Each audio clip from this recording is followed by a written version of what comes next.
Que Pasa, bienvenido, welcome to News and Views on RadioLatinoTV.com. And yesterday we were at Thursday, February 23rd, and Fernando Zapari is on vacation.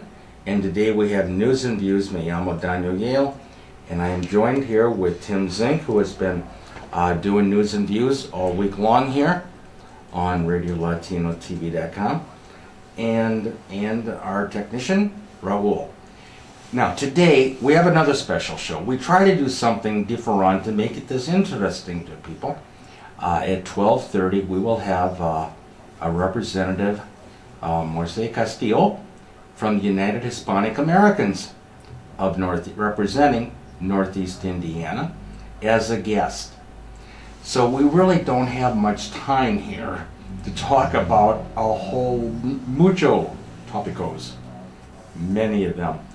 What we will do is tomorrow, Friday, Viernes, we will recap the weekend and bring everybody up to date and give news and views about the entire week and what's going on. So we'll cover what we can do today, and we're looking forward to our guest from the United Hispanic Americans, tremendous organization out of Fort Wayne, Indiana, and they represent Latinos, Hispanics throughout Northeast Indiana with programs, events, and more. Tim, by the way, Tim, how are you doing today? I'm doing really well. I should welcome you first. Well, okay.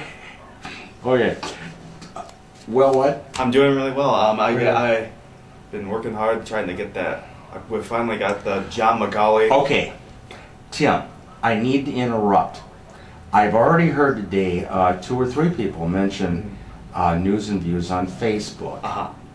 Can you explain how people can find it? Yeah, definitely. And so on, and what's there? I have it pulled up right here, right now. Okay. Right in front of me.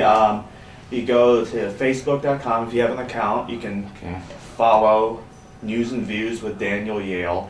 You can either go to your search box and enter in News and Views with Daniel Jehl. Okay. And hit search. It'll come up. Or a direct link is Facebook.com/newsviewsjehl. That's Jehl. It's all one word. Okay, we will provide that again for people when they're ready to write that down. But Tim, I'm pretending I'm doing it. I go to Facebook.com. And you have a password for that when you set yourself up, don't you? Yeah, for Facebook, yes, you do. And so then you get in with your password, and it can be like 4 numbers. I know mine's just numbers. It's pretty simple. Okay, but when you then go to the search, do you have to put in the whole thing, or what if you put in News and Views? Well, let me try. See what comes up. I'm interested, because that's a pretty long title here for a Facebook thing, even though it's interesting what we do for all our listeners. And I, again, want to thank all of our listeners worldwide, and all the people out there working, all the people out there looking for work, all the dishwashers, all the workers, and all of our listeners for listening. All right, Tim, what'd you find out? Well, the fascinating thing about YouTube is it brings a lot of people on, and there's about 800 million people with a lot of different interests. So if you type in News and Views, you said YouTube. Oh, on Facebook. You mean Facebook? Yeah. Okay, all right. There's about 800 million different people on there, and when I type in News and Views, now I think it's not going to work. Pages. It's not going to work. Yeah. All right. So in other words, people would go to Facebook.com, enter their password, and go to search, and then put in News and Views with Daniel Jehl. Daniel Jehl, Jehl. Now they only have to do that once, right? Yep. Then you can just like the page, and you'll be able to follow it. Get updates in your news feed. We just posted the video onto YouTube with John McGauley from last Friday, and as our last show, we're going to try to put all the shows that we tape onto YouTube, and then post it from there onto Facebook. That way, you can have a record of our conversations here. Well, this is tremendous. When Raul would agree with me, I'm sure. We start with news and views, and we start talking here on the World Wide Web about issues, news, and views, and now we're moving on to Facebook and YouTube, which is great because we've had requests, Tim, for some of what people that we interview and more. So that's tremendous. Okay. Well, maybe tomorrow we can talk about the fact that we predicted it yesterday. The price of gas went up 30 cents a gallon. But I'm going to move to a different subject, Tim, and it's called the Girl Scouts. And we're talking representative from Indiana, my own representative in Northeast Fort Wayne, Representative Bob Morris, who bashed the Girl Scouts and accused them of being a radical group and pro this and whatever, for contraceptives and everything else. Well, he has been so slammed back, it's not even funny. Today, catch this, on the way here, I went by a sign from an insurance company that said, "We like Girl Scout cookies." On a sign that people drive by, like there's 1,000 people driving by, they're skinning the sign. And it has to do with the fact that at the state capitol in Indianapolis yesterday, his own colleagues were passing out Girl Scout cookies. The bottom line is that they don't agree with this guy, Rob Morris, at all. They truly don't. I mean, he was on Conan O'Brien last night, morning news on CBS yesterday morning, CNN. This thing has gone national. His comments bashing the Girl Scouts.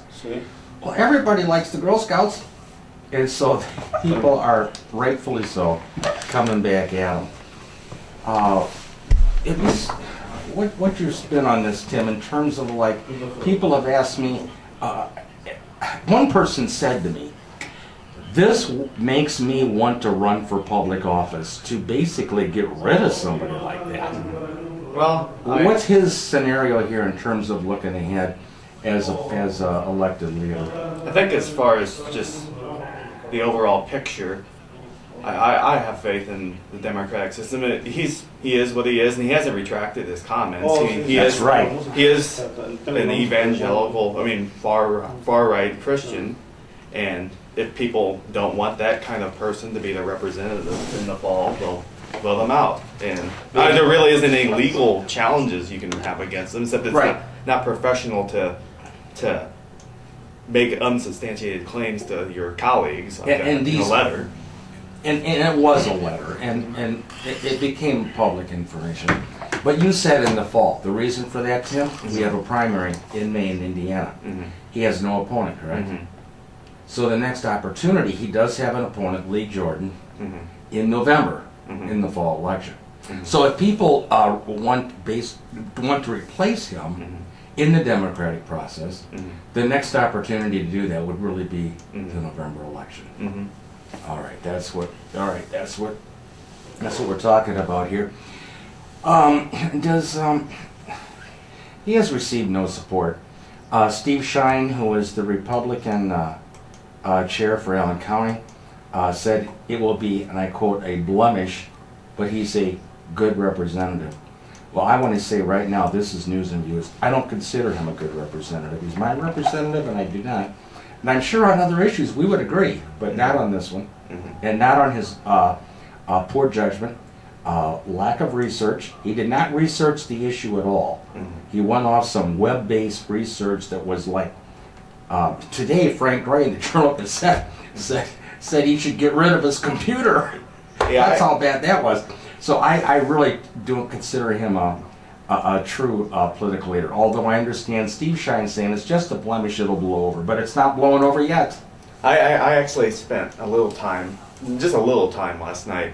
Like, I Googled Girl Scouts and Planned Parenthood and just saw what would come up. Really? And the things that came up were just basically, if any connection, like nationally, there's no connection. They've denied that connection. Right. And only thing is, like, there's isolated incidents. Then they're only reported on anti-abortion websites where it just mentions like isolated incidents in 2004 in like Waco, Texas, where there's some issue. But other than that, that's probably what he went off of.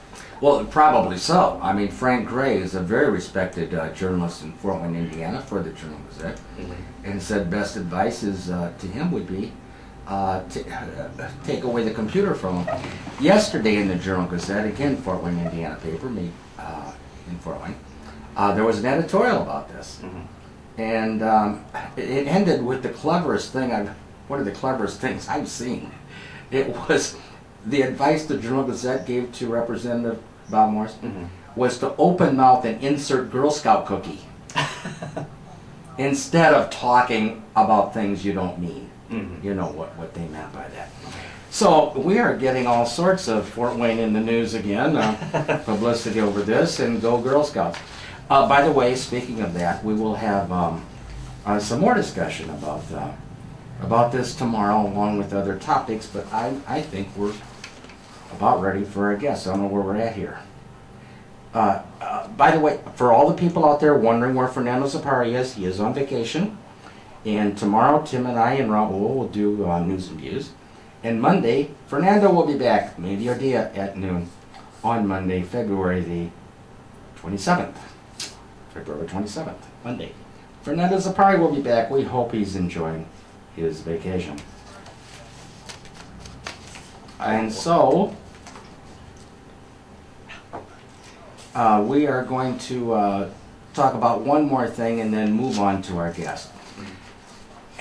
Isn't it interesting, Tim? Last night in Arizona, on CNN, the Republican candidates for office had a debate.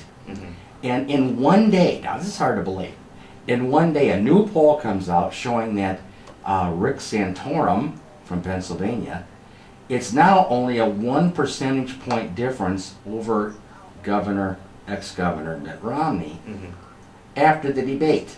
Do you think the debate affected that? Because yesterday's poll, the day before's poll, was like 8% difference. Could a debate have that much impact on the public opinion?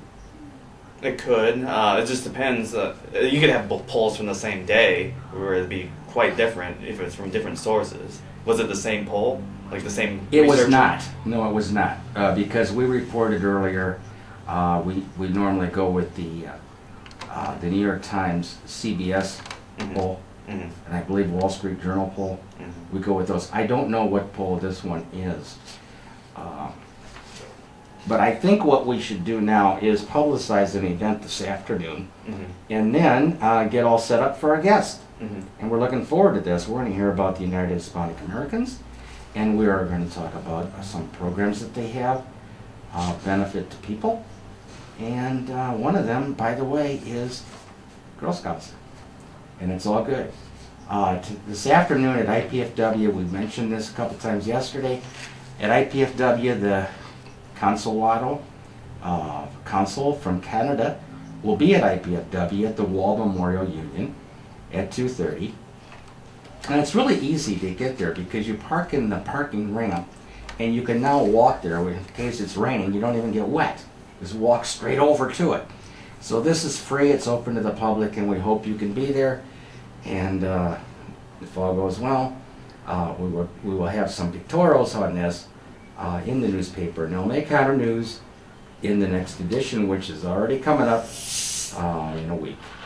So we will take an intermission now and then move on to our guest and many other topics. And Tim, I want to talk about immigration tomorrow because they raised it in the debate last night.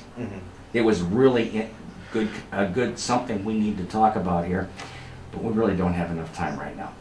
So what we will do is move on next to our guest. Intermission time. We'll be back. Thank you for listening on Pasa on Radio LatinoTV.com. And when we come back, we will begin with our sponsor, John Rogers, attorney at law, Fort Wayne, Indiana. We will provide you information about how to contact John Rogers if you're in need of any legal assistance, and that is the person to contact. Gracias. Be back in a few minutes.